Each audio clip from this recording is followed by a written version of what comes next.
Hi, I'm Oliver Grantham with the Life Coach Podcast, and it's time to check in with yourself. So check in with yourself now. So wherever you are, just take 3 slightly deeper breaths in and out, and do that 3 times. And when you've done that, say, I am here. Good. So, on today's podcast, today I'm talking about active relaxation, which might seem like a contradiction in terms, but isn't. And by active relaxation, I mean the opposite of that being passive relaxation. I think that far too many of us spend too much time engaging in passive relaxation. Speaking with quite a few of my clients, especially those that suffer with depression and stress and anxiety, I often ask them what they do to relax, and the answer that invariably comes back is, well, first of all, they're a bit surprised by the question I ask, but the answer I get is, I come home from work and I make myself a bit of food and I watch TV, or I munch biscuits in front of the TV, or I spend some time on Facebook. Interestingly, quite a few of my clients who I suspect probably spend a lot of time on Facebook are a little embarrassed and a little bit hiding of the fact that they do that, perhaps because part of them knows that it's kind of harmful. It's well documented now, isn't it? The stories are getting out about just how harmful spending too much time on social media can be.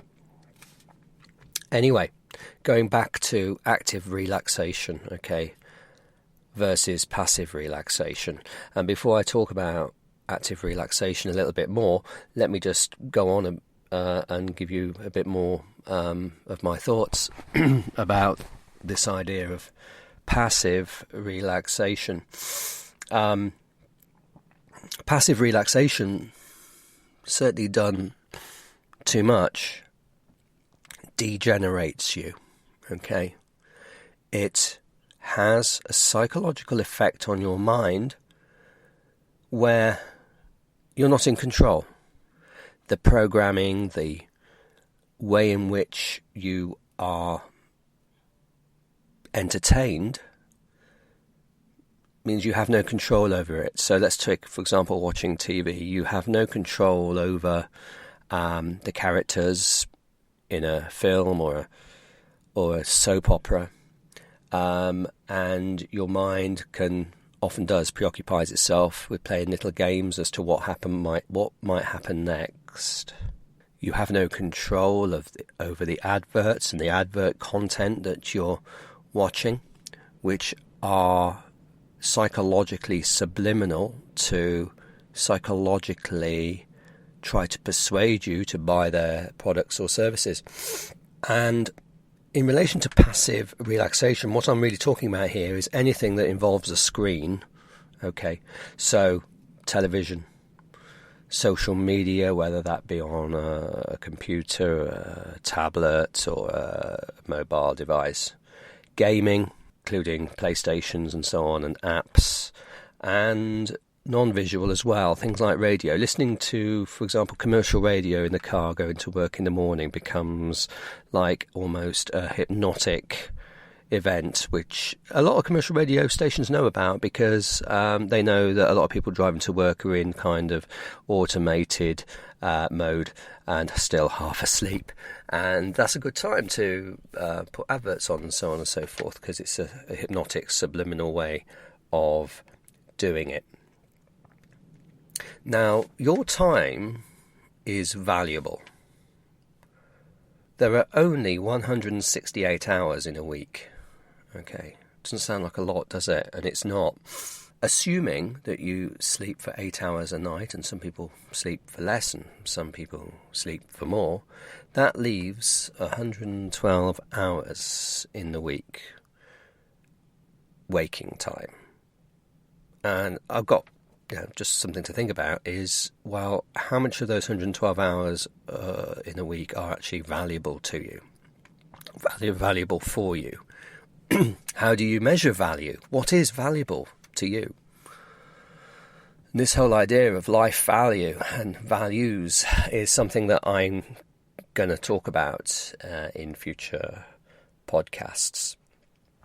Okay, so out of those 112 hours, do you enjoy your work? So if you work, how many hours a week do you work? How many of those hours that you work in a week do you actually get value and benefit from? Now, if you don't know what the value and benefit is at the moment, and you need to latch on to what do you personally consider to be important and valuable, then that's something that I can help you with. I'll be talking about that, as I say, in future podcasts. Passive relaxation, then. You're not in control. There's no focus. You're just in this passive, absorbing time. And have you ever watched a film or anything, watched 3 or 4 hours of TV in the evening, and gets to, say, 11 o'clock-ish, and you think, where did all that time go? Yeah? A bit like when you drive to work in the mornings. Same. Because you're in this semi-hypnotic state. And there's nothing wrong with being in a hypnotic state, but it depends what that hypnotic state then does to the subconscious. Does it degenerate your psyche, for want of a better phrase, or does it regenerate your psyche? So what would active relaxation do for you? Well, it regenerates. Okay, I don't know if you may have heard of the term neuroplasticity. This is the idea that our brains, our minds, whatever our age and condition, can continue to grow new neural pathways and develop a new kind of intelligence, if you like, or consciousness, just by the activities that we undertake. Isn't that amazing? Don't you think that's absolutely incredible?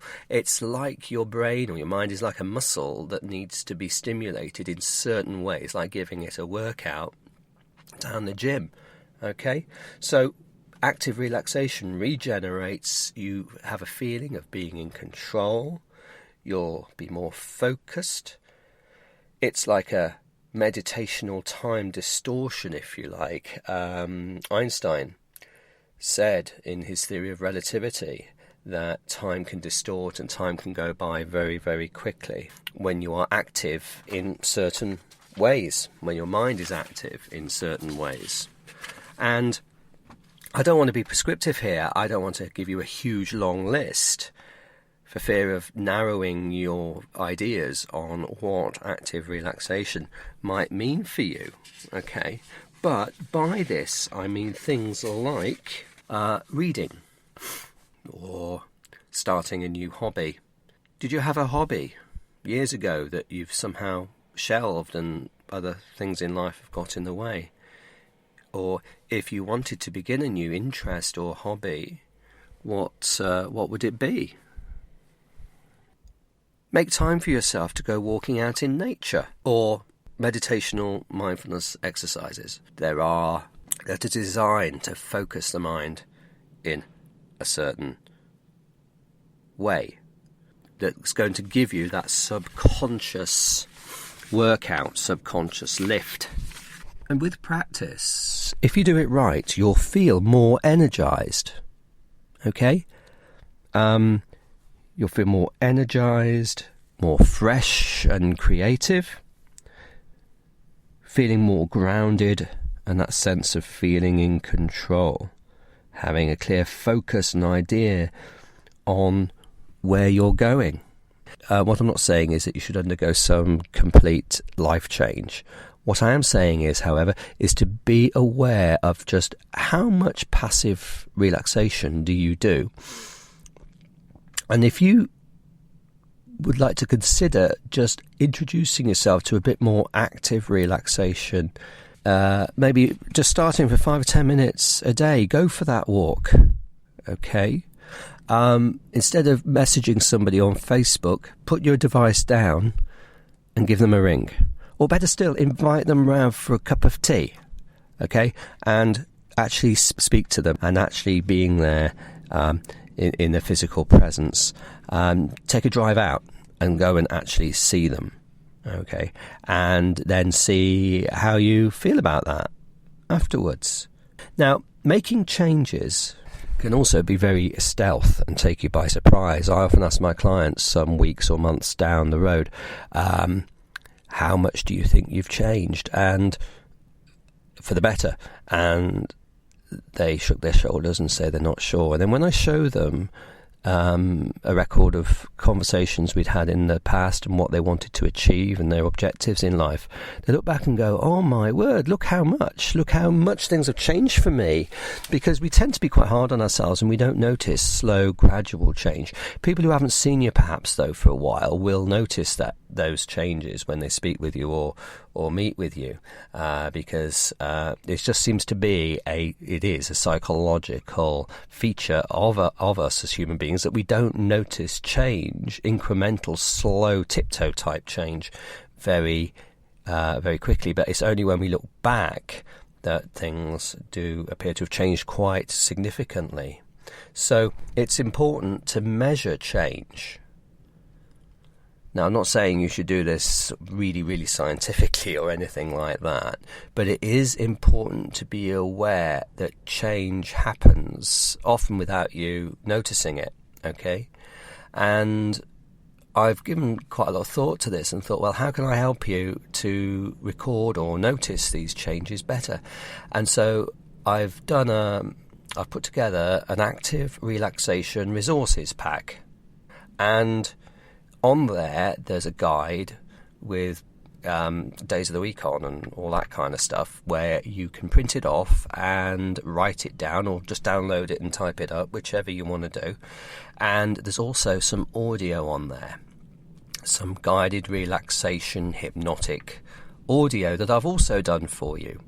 All right, and on there you'll, if you're finding it difficult to get into the mindset, if you think that you'd really like to do some active relaxation and you're not quite sure how, maybe because you feel as though you've been stuck in this rut for some time and you want to do different things, but you've almost psychologically persuaded yourself into not doing it, or you want a kickstart to think about what you might want to do, then listen to my hypnosis audio. Download it, best listened to through headphones.